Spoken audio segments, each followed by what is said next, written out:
Thank you so much. Thank you so much for being here. How about Senator David Perdue, everybody? Thank you for being here, Senator. And the incomparable Herman Cain. Give it up for Herman Cain one more time. Thank you for that stirring address. And I so appreciate my fellow conservative friend I serve with in the Congress of the United States and one of the most respected conservatives in Washington, D.C., Congressman Tom Price. Now, Tom's known me a long time, and he knows the introduction I prefer is a little bit shorter than the one he just gave. That is that I'm a Christian, a conservative, and a Republican in that order.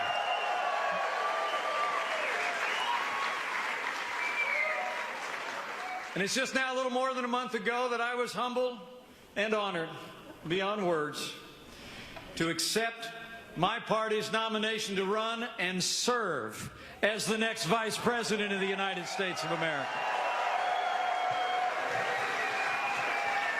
And Karen and I are truly humbled and grateful that you're here. You know, I joined this campaign in a heartbeat. I truly did. Because you have nominated a man for president I've had the privilege to get to know. Not just when the Klieg lights are on, but when they're off. And I got to tell you, the man is a fighter. He's a winner. He never backs down. He's got a heart for the American people. And I know that Donald Trump will be the next president of the United States of America.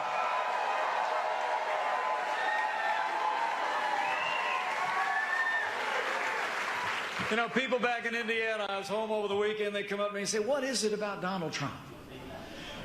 And you know, I'm from south of Highway 40, so we speak pretty plainly down there. I said, I don't know. I said, Donald Trump just gets it. You know what I mean? I mean, he just gets it. He's the genuine article. I truly believe that Donald Trump understands the frustrations and the aspirations of the American people like no leader in my party since Ronald Reagan.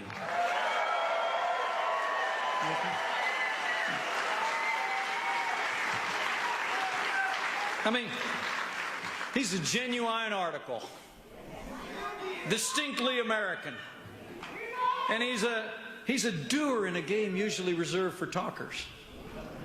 And when Donald Trump does his talking, he doesn't go tiptoeing around all those rules of political correctness that the media and the political class puts in the way of men and women that make a difference. He speaks from his heart and from his mind, and he will make America great again.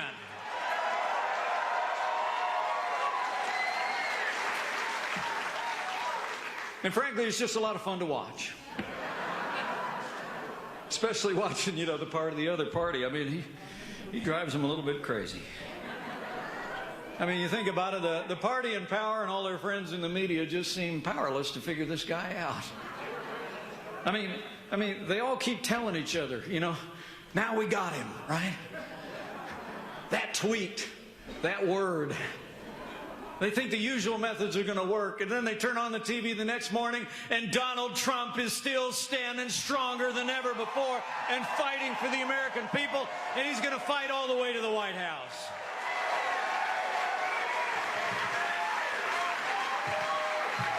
You know, it really is pretty amazing if you think about it. At the very moment that the people of Georgia and the people of this country are crying out for something new and different, crying out for real change this time around, the other party has answered with a stale agenda and the most predictable of names. You know, people are restless for change, ready to break free from the failed status quo, the failed patterns in Washington, D.C., and the Democratic Party just anointed someone who represents everything this country is tired of. So let me tell you, Georgia, let me just tell you straight from my heart. For the sake of our security, for the sake of our prosperity, for the sake of the rule of law and preserving the highest standards of integrity in the highest office in the land, we must decide here and now that Hillary Clinton will never be elected President of the United States of America.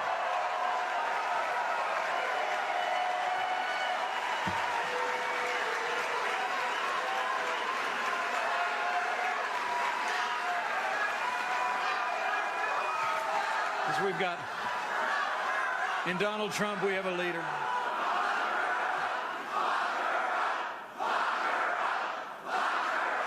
In Donald Trump, we've got a leader. We've got a leader who has a heart for the American people. Donald Trump has never forgotten the men and women who work with their hands, who grow the food, who build our roads and bridges, who tend to our sick, who teach our kids. And let me promise you, as I've traveled around this country with you, and I see the way he responds to these men and women who serve our communities and our state and our nation. Donald Trump will never forget the men and women of law enforcement who stand on the thin blue line and protect our families each and every day. Never will.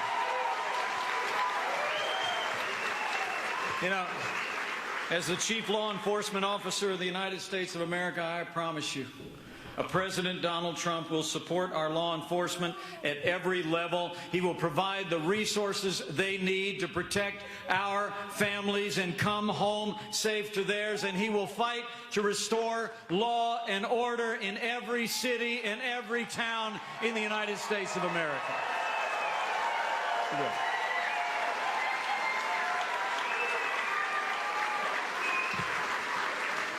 Because the Lord knows we need change in this country. 7.5 years of Barack Obama and Hillary Clinton has weakened America's place in the world and stifled our nation's economy. And we need to talk about it. We need to talk about it. It's amazing when you think of what this administration's leadership has meant to America's place on the world stage.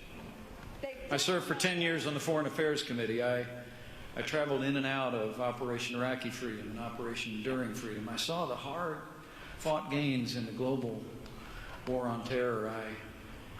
I stood at funerals with families in Indiana who paid the ultimate sacrifice. And yet, if you looked at a map today of the wider Middle East where those hard-fought gains were won, and a map from 2009 when this administration took office, you almost couldn't recognize it. Yes, it is. Before I get into that, can I just ask the people who've worn the uniform of the United States of America, would you raise your hand and allow us to just say thank you one more time for your service to this nation? Thank you. Thank you.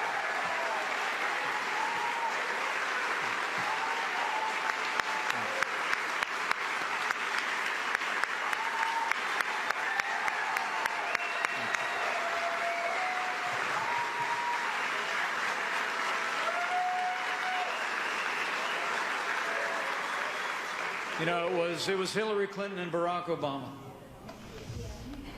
who compromised the hard-fought gains in Operation Iraqi Freedom. People forget in 2009, things had turned around in Iraq. The surge had worked. Sacrifices of our soldiers and their extraordinary courage had stabilized that country. But because Barack Obama and Hillary Clinton were on a timetable for withdrawal without negotiating another status of forces agreement, we pulled out of Iraq, created a vacuum in which the extraordinary, hideous organization of ISIS was conjured up to compromise territory of Iraq that had been won and secured by American gains. You know, it was Hillary Clinton who actually instigated the disastrous agreement with the radical mullahs in Iran. $150 billion and $400 million on a pallet that we're told is not a ransom for 4 Americans. You know, they can say that delivering $400 million in cash on the very same day that 4 Americans were released wasn't a ransom, but the American people know better, and I'll make you a promise. When Donald Trump is president of the United States of America, we won't be paying ransom to terrorist sponsoring states or terrorists. They'll be paying a price if they threaten the American people or detain or harm our citizens or our allies. I promise you that.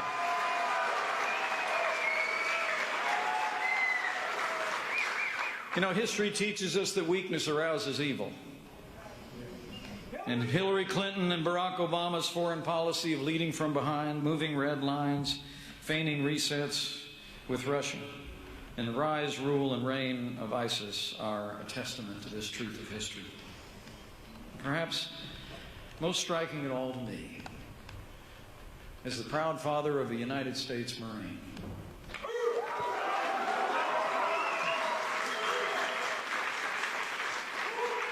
as the father of a United States Marine, it's important to remember that it was Hillary Clinton who left Americans in harm's way in Benghazi, and after 4 Americans fell, she said, "What difference at this point does it make?" Let me say to each and every one of you, more as a parent than as a candidate for high office, anybody who said that, anybody who did that, should be disqualified from ever serving as Commander-in-Chief of the Armed Forces of the United States of America.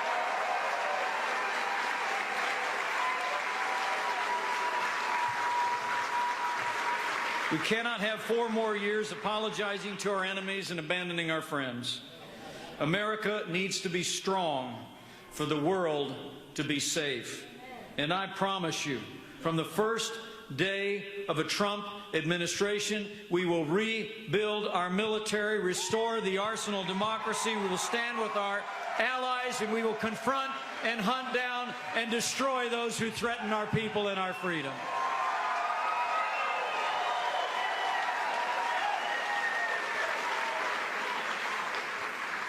Donald Trump will lead with strength on the world stage, and he'll also lead with strength at home. Boy, do we need it. You know, they like to tell us that this economy is doing well. We heard a lot of rosy speeches at their convention. But men and women of Georgia, we're in the weakest economic recovery since the Great Depression.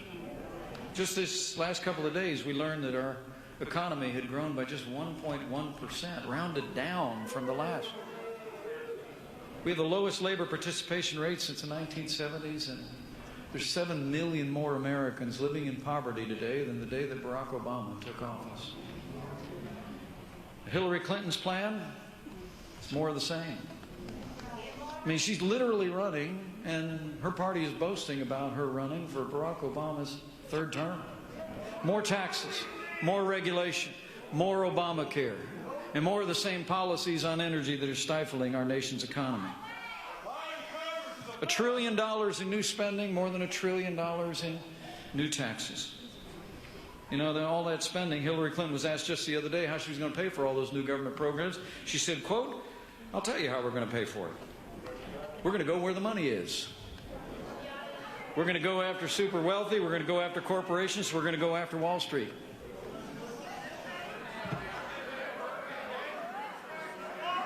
Well, you know, the only problem with that is, as Margaret Thatcher used to say, the problem with socialism is you eventually run out of other people's money.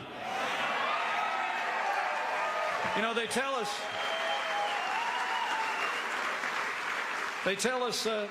this economy is the best we can do, but Donald Trump and I know different. Georgia knows different. It's nowhere near the best that we can do. It's just the best they can do.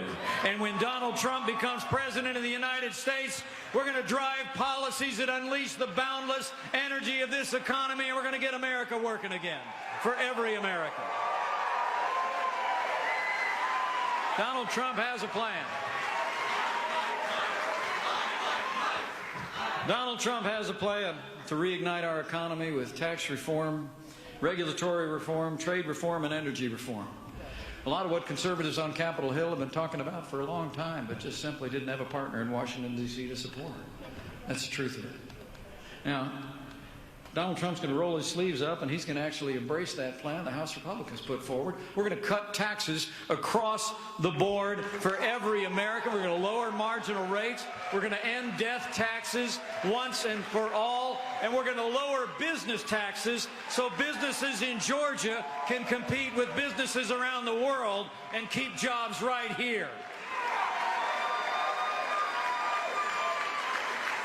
But it's not just about taxation, it's about regulation. That's why Donald Trump on day one is going to do back what we did in the Hoosier State.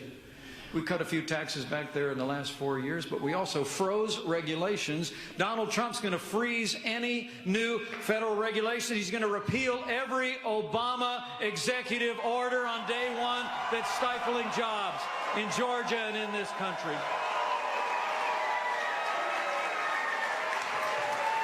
And Donald Trump and I both know that the strength of this nation is derived not only from our freedom and from our people and from a foundation of faith and conviction, but also our vast natural resources. And on day one of the Trump administration, the war on coal comes to an end.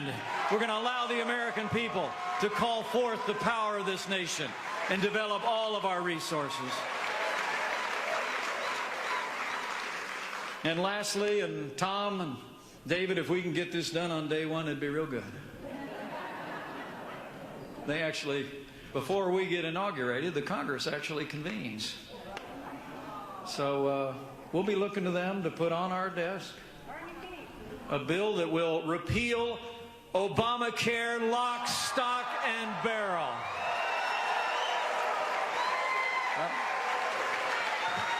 Now, a lot of economists out there, a lot of people are talking about it. You got some real smart economists out there. You see them on TV, like economists like Larry Kudlow and Steve Moore and others. They're pretty excited about this plan. Pretty excited about what it'll mean for American jobs and American growth.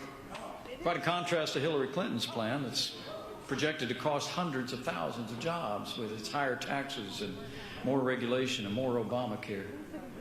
But Hillary Clinton's dubious about that. She actually said the other day that projections about the recovery under a Trump administration were, quote, wildly unrealistic. Now, I got to tell you, the only thing that's wildly unrealistic is electing the same people with the same bad ideas and expecting a different result. Donald Trump and I know the time-honored principles of less taxes, less regulation, more American energy, and smarter and tougher trade deals will create jobs in America for every American.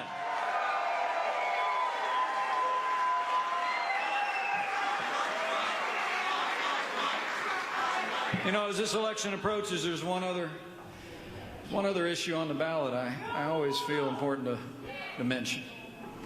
And that is that while we're electing a president for the next 4 years, that president will probably set the course of the Supreme Court of the United States for the next 40 years. In a very real sense, the untimely passing of the late Justice Antonin Scalia has literally put the balance of the Supreme Court on the ballot in 2016. Yeah.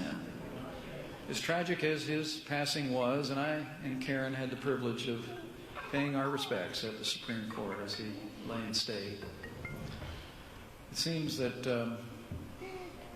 when I think about it, it's altogether fitting that not only the destiny of the nation, but the destiny of the nation's highest court is in the hands of the American people on November the 8th.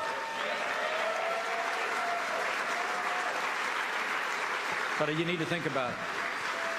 Men and women of Georgia, you got to think about it. You got to talk to your neighbors about it. If you care about the Constitution, if you care about the God-given liberties that are enshrined there, you need to think long and hard about what that means.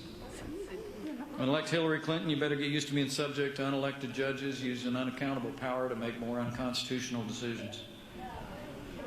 Elect Donald Trump, and I promise you, you will have a president who stands without apology for the Constitution of the United States of America and for the God-given liberties that are enshrined there.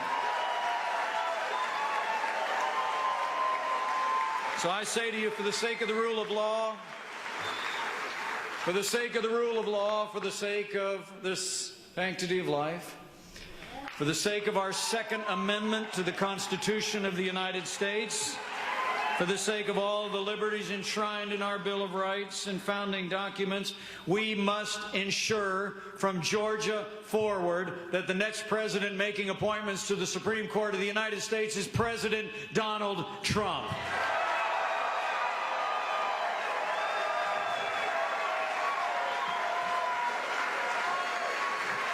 You know, You know, this is a very challenging time in the life of our nation. It truly is. It seems like there's so many things that divide us anymore.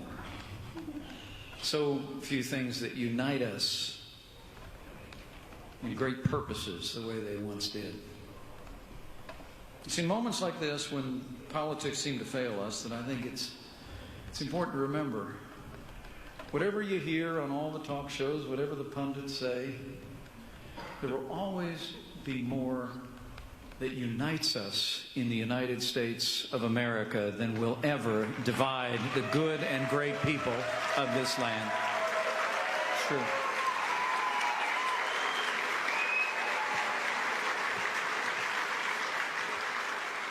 Donald Trump and I know that. The last several weeks, many people have marveled and some people have complained about the way that Donald Trump has made it clear that when we talk about making America great again, we mean to make America great again for every American, regardless of race or creed or color.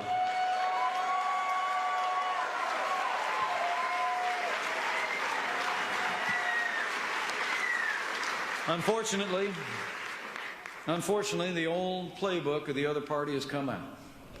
The playbook of division, dividing us along racial lines once again. You all have heard it. The hot speeches last week by Hillary Clinton and by her running mate. You know, I got to tell you, I think the American people are tired of politicians who divide the American people to unite their support and win elections. I truly believe that.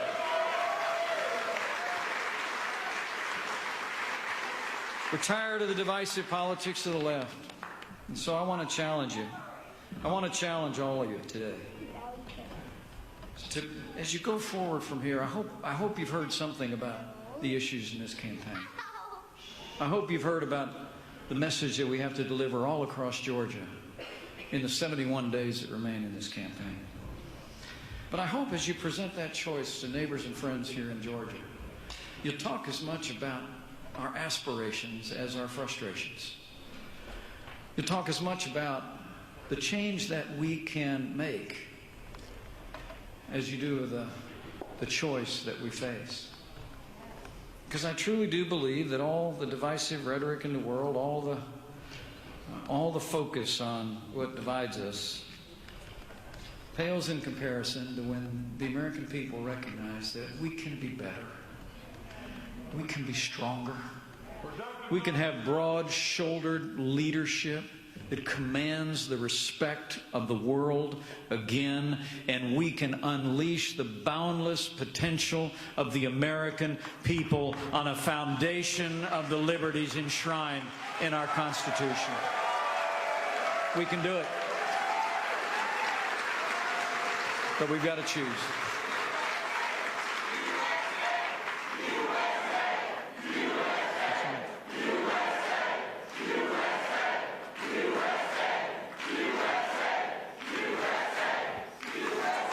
So I want you to leave here tonight. I want you to tell somebody. Okay? I really do. I mean, tell somebody what you know about, not just about the cascade of controversies coming out of our opposition. It's just hard to keep up. I mean, for heaven's sakes, thousands of emails discovered that they didn't turn over. Now the State Department says they'll get around to releasing their schedule in December. The Justice Department wanted to start an investigation into the Clinton corruption, and the Obama administration shut them down. But I hope just as much that you talk about the stakes in this election. I hope just as much that you go out and talk about aspirations, because I want to assure you that Donald Trump answered the call of this country to step into the gap at such a time as this, because Donald Trump and my little family are both the beneficiaries of the American dream. I mean, it's really amazing if you think about it. My grandfather immigrated to this country just like his did. His father built a business, was a self-made man. My dad built a small gas station business in a small town. Donald Trump and I were both raised to believe that to whom much is given, much will be required. And so we both of us went on to build on what we've been given and what we've been handed down. Believed in the American dream. And frankly, other than a whole bunch of zeros, we've just got a lot in common.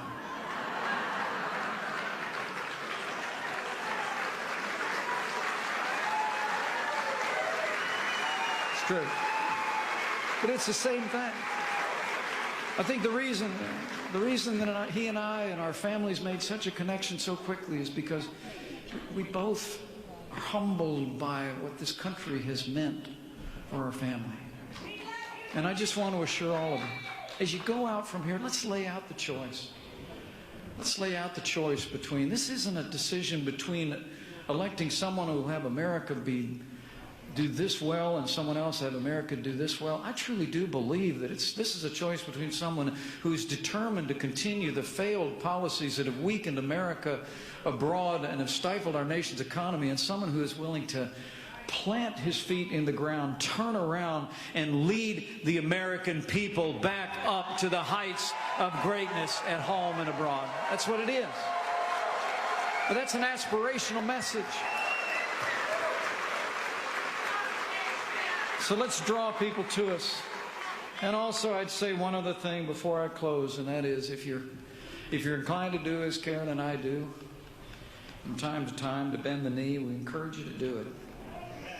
Not for a candidate or for a cause or for an election, but do as Americans have done and just pray for this country, because I truly do believe, as has been said for millennia, is still true today, that if his people who are called by his name will humble themselves and pray, he'll hear again and he'll heal this land.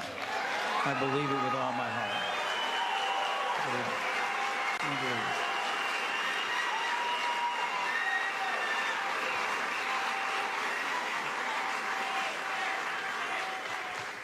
So, my friends in Georgia, the choice could not be more clear.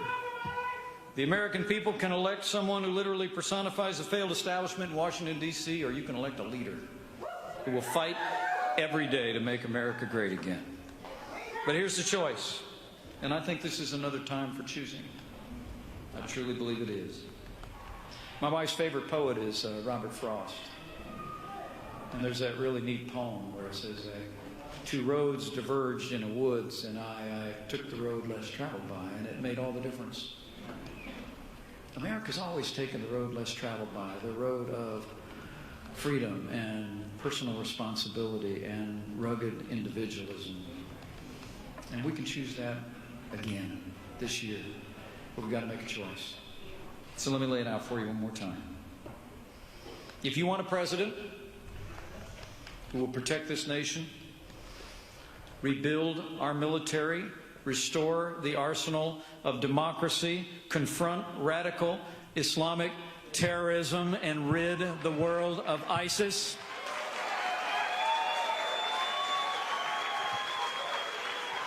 if you want a president who will restore law and order to this country and give law enforcement officers the resources and support they need to protect our families and go home safe to theirs, if you want a president who will build strong borders, build a wall, end illegal immigration, and enforce the laws of this nation for the people of this nation, if you want a president who will cut taxes, grow our economy, squeeze every nickel out of that bloated federal bureaucracy, and repeal Obamacare lock, stock, and barrel, and lastly, and this one's my favorite, if you want a president